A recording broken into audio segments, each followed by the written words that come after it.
Chère Aurélie, je t'écris parce que je ne sais plus quoi faire. J'ai 25 ans et je vivais une relation parfaite. Mais ma blonde vient de me quitter. Ça faisait 3 ans qu'on était ensemble et jusqu'à la semaine dernière, on parlait de déménager en appartement. Depuis quelque temps, je sentais qu'elle était distante, mais elle me disait que c'était dans ma tête. J'ai finalement pris mon courage à 2 mains et je l'ai à nouveau confrontée à la situation. Elle a fini par avouer qu'elle ne m'aimait plus, qu'elle me considérait comme un ami. Je ne sais plus comment réagir, je ne suis pas capable de l'oublier. Sébastien.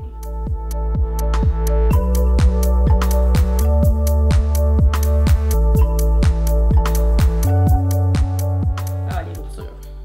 Les ruptures, c'est toujours difficile. C'est toujours difficile une rupture. Je pense que dans une vie, c'est une des choses les plus difficiles que tout le monde va avoir à vivre. Tout à fait. Toi, ça te parle les ruptures? J'imagine que tu en as déjà vécu, là. Oh mon Dieu, j'en ai tellement vécu. J'ai l'impression que j'ai passé toute ma vingtaine à pleurer des ruptures, tout le temps. Et quand c'est nous qui est laissé, c'est pire.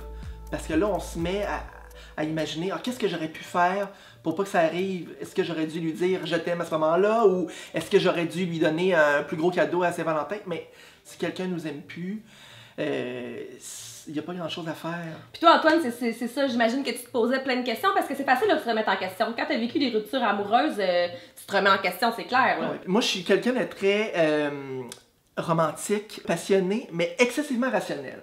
Fait que quand les gens me laissaient, puis je comprenais pas pourquoi, j'aurais aimé ça qui arrive avec une liste, tu sais, de points, comme je te quitte parce que, point A. Tu sais, puis classé en ordre de priorité, ça m'aurait vraiment fait du bien, mais il y a personne qui fait ça, là, puis tu peux pas... Mais je pense que les gens, c'est même pas aussi clair que ça non plus dans leur tête quand ils laissent, puis on aurait envie de trouver des réponses facilement, mais c'est pas toujours le cas. Est-ce qu'on se remet d'une rupture amoureuse, Antoine? Est-ce que c'est comme... Oui. C'est pour toute la vie qu'on a de la peine? Ou... On a tout le temps l'impression que ça va être pour toute la vie, là. Mais non, c'est sûr que ça va passer. Mais en même temps, faut la vivre. Faut vivre notre peine d'amour. Moi, quand j'étais en rupture, là, je faisais des affaires épouvantables, mais ça m'aidait. Exemple, moi, j'espionnais beaucoup mes ex. J'allais devant chez eux la nuit et puis je regardais si... Ok, c'est pas espionner sur les réseaux sociaux, là, toi, là, c'est espionner dans la vraie vie!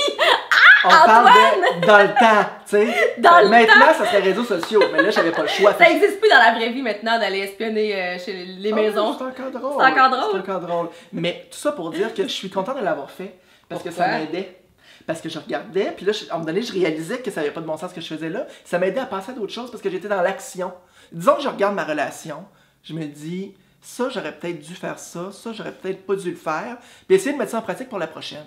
Le fait de faire du travail sur soi, puis de faire un genre de bilan, ben ça te permet aussi d'avancer puis d'avoir des meilleures relations par la suite. Je pense que la première chose que j'aurais envie de dire là, pour répondre à Sébastien là, qui est en ce moment en peine d'amour, c'est important que tu la vives, ta peine. D'en parler, c'est une des choses les plus importantes, de parler à ses amis ou à quelqu'un à qui on a confiance, de pouvoir l'exprimer verbalement. Et un autre conseil qui est quand même vraiment important, puis des fois on prend pas le temps de le faire, mais c'est d'écrire. Prends-toi un cahier, n'importe quoi, puis écris tous tes sentiments, puis peut-être les réponses que tu aimerais trouver, parce que souvent les réponses, on les a en nous. Hein. On aimerait ça que notre ex nous fasse un beau plan là, de pourquoi mais souvent, c'est plus compliqué que ça.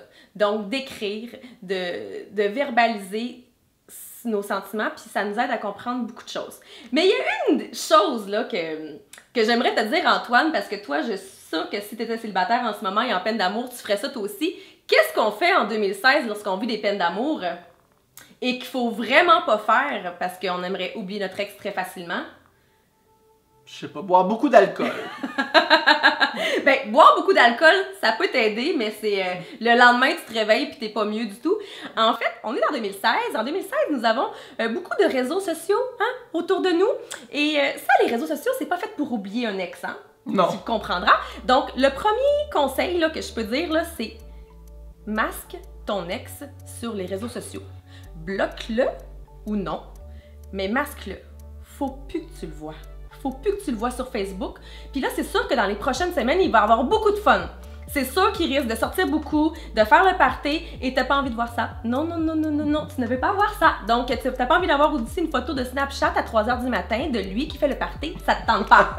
Fait que tu supprimes tout ça. Et c'est sûr que le temps fait bien les choses. C'est quelque chose que j'aime beaucoup dire, même si c'est vraiment cliché, hein, le temps fait bien les choses. Tu veux pas te faire dire ça quand t'es en rupture? Non. Mais je sais pas comment qu'on pourrait le dire mieux que ça, parce que c'est ça qui est vrai. Dans quelques semaines, si t'as pris le temps de bien vivre ta rupture, tu vas t'en sortir grandi. Puis tu vas faire un bilan de ta relation par écrit ou juste dans ta tête, un bilan de qu'est-ce que j'ai aimé, qu'est-ce que j'ai pas aimé de ma relation, qu'est-ce que j'aimerais améliorer dans le futur, et c'est certain que ta prochaine relation, elle va être mieux, puis elle va être à ton goût, puis tu vas être épanoui. Et pour les autres, suivez-nous sur notre page Facebook et nos réseaux sociaux et abonnez-vous à notre chaîne YouTube. À bientôt!